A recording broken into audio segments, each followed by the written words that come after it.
Либерализацијата на струја за домаќинствата е само на хартија. Пакети за поевтини понуди за граѓаните нема. Иако либерализацијата е на сила од 1 јануари годинава, досега ниту една од 8 компании за продажба на струја присутни на пазарот не покажале интерес за струја да им продаде на граѓаните. Ваквата состојба од регулаторно ја објаснуваат со високите цени на електричната енергија на пазарот во земјава, но и на регулаторниот пазар, каде што цената се движи од 70 до 80 евра за мегават час. Своje влијание има и законот за енергетика, со кој на домаќинствата кои се уште на регулаторниот пазар им се гарантира постојаната цена.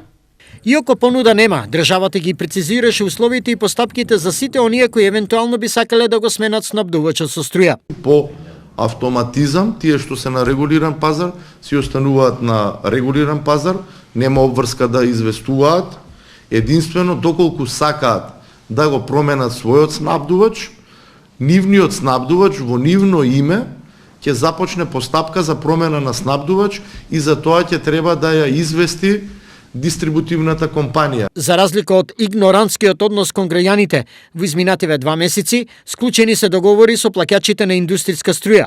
Станува збор главно за помали дуќанчиња на кои со промена на операторите, сметките за струја им се намалуваат од 20 до 30%.